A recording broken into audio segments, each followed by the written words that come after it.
This is episode 117 of the Hauger History Podcast, matching up with lesson 56 of our United States history study and focusing on the end of the Cold War and the focus question, what were the effects of Ronald Reagan and George H.W. Bush's foreign policy actions, and how did the Cold War come to an end? In my classroom, students read the news every start of every class, and in the past 2019-2020 school year, we read a lot of hostility news that would just pop up occasionally, like an American fighter plane just this week was escorted out of Russian airspace, and a couple of months ago when we documented on our notes, the reverse was happening. We also watched a short video on the race to basically dominate the Arctic space, that might be an important trade route in the future. So although the historic end of the Cold War will be symbolically mentioned with the fall of the Berlin Wall, we sure see a lot of hostilities between some nations in the world on an on again, off again, friends again, hostile again relationship. So that is noted as we move forward, but let's take a look at what happened through the 1970s and 1980s and concluding in the 1990s. Thanks for focusing in. I hope the distance learning program is going well for you, or if it's a future school year, that you're enjoying your studies wherever you are. So Europe, end of the Cold War and after. If I was in class, I would have you write 3 test questions from today's lesson and put those into your notes. They need to be realistic, they need to have some concrete data, and you need to supply the answer as well. But this is a time where I have you create the questions and the answers. Making foreign policy decisions can be difficult and often involves considering multiple facets of a situation. In this video, we're going to talk about what happened with President Reagan and President H.W. Bush that led to the end of the Cold War. Just to recap where we've been in the last few weeks, the Cold War triggered an arms race with both sides producing huge arsenals of nuclear weapons. Each side wanted to have the power to deter the other from launching its weapons. It was like the best defense was a strong offense, or vice versa, considering that you needed to have more and more advanced technology to offset the technology of other nations. And with that, an endless race seems to have occurred for the bigger and better and faster and more range and more distance to put the other country into fear and to keep your power and your stake in your nation on top. This conflict led to a coexistence, and that ultimately brings a collapse of the Cold War during the 1980s. It was not a quick journey. It was a 30-year process, even longer if you consider that some of these hostilities had picked up towards the end of World War II between the USSR and the United States. But through this lesson, we'll talk about how this journey to strive for a peaceful coexistence that lets both nations exist in the world and the ease tensions from 1968 over the decade to 1979 and how trade opened up and those business relationships began to be a lifeline for a new pathway that would be a more peaceful one. Here's a photo of Mikhail Gorbachev and Ronald Reagan in 1985 laughing, sitting by the fire, and that is surely a different mindset and a different practice than what we saw. And we'll also talk about the START negotiations, the strategic arms reduction treaties that started in 1982. Here's Mikhail Gorbachev, the General Secretary of the Soviet Communist Party from 1985 to 1991, and he is the one who takes charge in the reformation of the USSR. He reformed 2 basic concepts that you need to know, and then I actually remember learning as a high school student. Glasnost, meaning being more open to the rest of the world. Glasnost means openness, and the restructuring of the nation with more democratic ideals and more capitalistic ideals. And that, in Russian, is Perestroika, the restructuring. So we're going to break up our old mindset, be more open to the West and other nations, and restructure our economy, and with it, some social restructuring as well. The policy of being more open and transparent in government, we can now see behind the Iron Curtain for the first time. And in the second half of the 1980s, it began to be a much more friendly relationship between the USSR and Russia. With the media and with their public, Russia began to be less censorship. I mean, it led to having less censorship. I can speak grammar. I'm not an English teacher, but I should do better than that, right? We can all acknowledge our shortcomings. And so did the relationships between these two nations. See how I tied that back up together?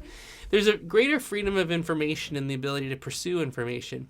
And before long, citizens began to use that freedom to report on the social and economic problems in their own nation in a way, for me, that is reminiscent of the 1960s, when TV and radio started to really explore segregation and explore inequalities. And when you put that into the mainstream, or like the mainstream protests in Vietnam, once people know about inequality or know about discrepancies that are happening, they work to do something about it. If we're linking it back to things that we've studied over the years, case studies, like when we did the debate over SeaWorld, before the documentary Blackfish came out, there wasn't as much protest and there wasn't as much consideration of what life was like for those orcas or for the whales in captivity. But once you get it out in the open and you get some play and millions of people see it, there is then a demand for action that also exponentially rises. But before we know there are problems, we don't do something about it. Just one more connection to modern day and pop culture. It's 2020 and the national phenomenon, the number one Netflix show, Tiger King. Before that came out, very little people, or a few only, would know that there were more tigers in captivity in the United States than there are in the wild. That's something I didn't know. And along with me, 10 million people are watching that show. And there might be people out there who are going to get more involved with taking action because of their awareness. So in Russia, once the media started to open up and they covered issues like food shortages or corruption or poor housing availability or widespread pollution or inequality of women, well, those things can start to change. They don't happen overnight.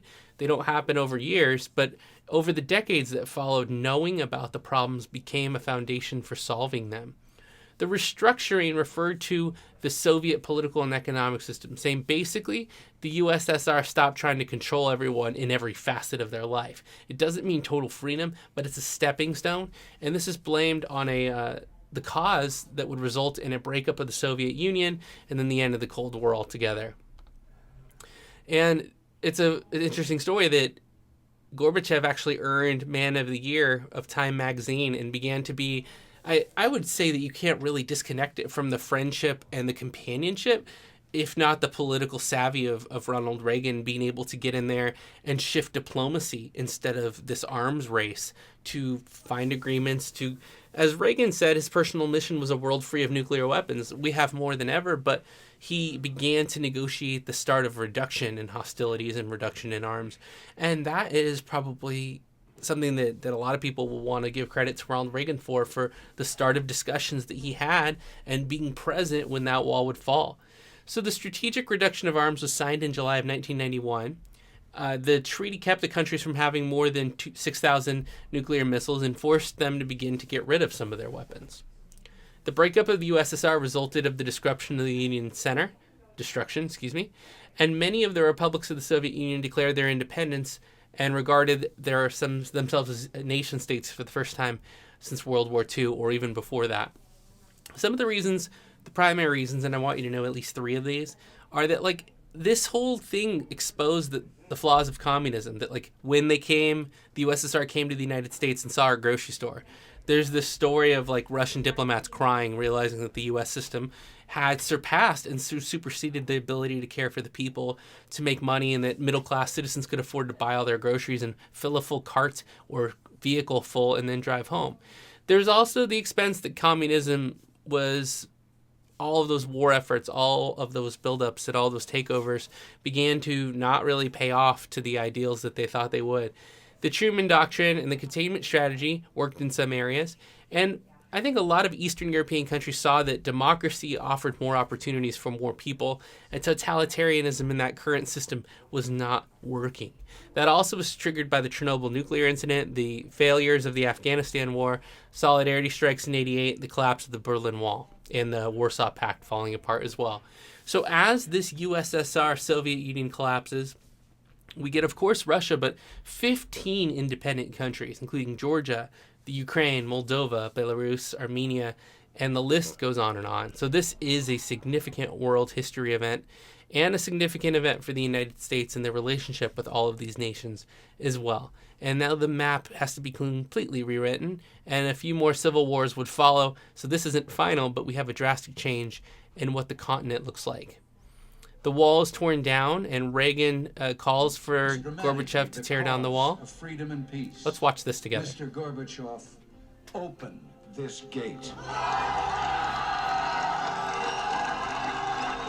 Mr. Gorbachev, tear down this wall. It was perfect. It was beautiful. I mean, he had to insist on keeping it in the speech. And he did it. Don't let anybody tell you it was a staffer or anybody else that did that. And then with that, the wall began to tumble and fall down, and people knocked it down. And I have video of the face being hammered and broken. And in November of '89, that symbol of the Cold War had fallen. And suddenly the world became a little bit more open of a place. People could travel more freely, and more reforms began to follow up. Pieces of that wall are all over the country, including in Chicago and other cities if you'd ever like to go see them. Here's a quote from the segment that was dedicated in Chicago. "It should be an inspiration for future generations to understand that we should never allow this to be happening again anywhere else in the world." The Berlin Wall Monument stands there as well, and it's just one interesting place. You can also read the speech, which I think is really good, at the Brandenburg Gate. That is a great primary source. We'll probably take a look at that in class. And that's the end of our overview. And just like that, in the course of our recording, about 11 minutes, we've ended, or at least prevented future hostilities from continuing to gravitate in a larger spectrum at that time frame. And there you go. Wow, that is the Hauger History Podcast for this edition. Be ready for a quiz when we get back in class. It'll be open note if you took notes. And we'll see you on the next edition of the Hauger History Podcast. Until then, everyone, class is dismissed.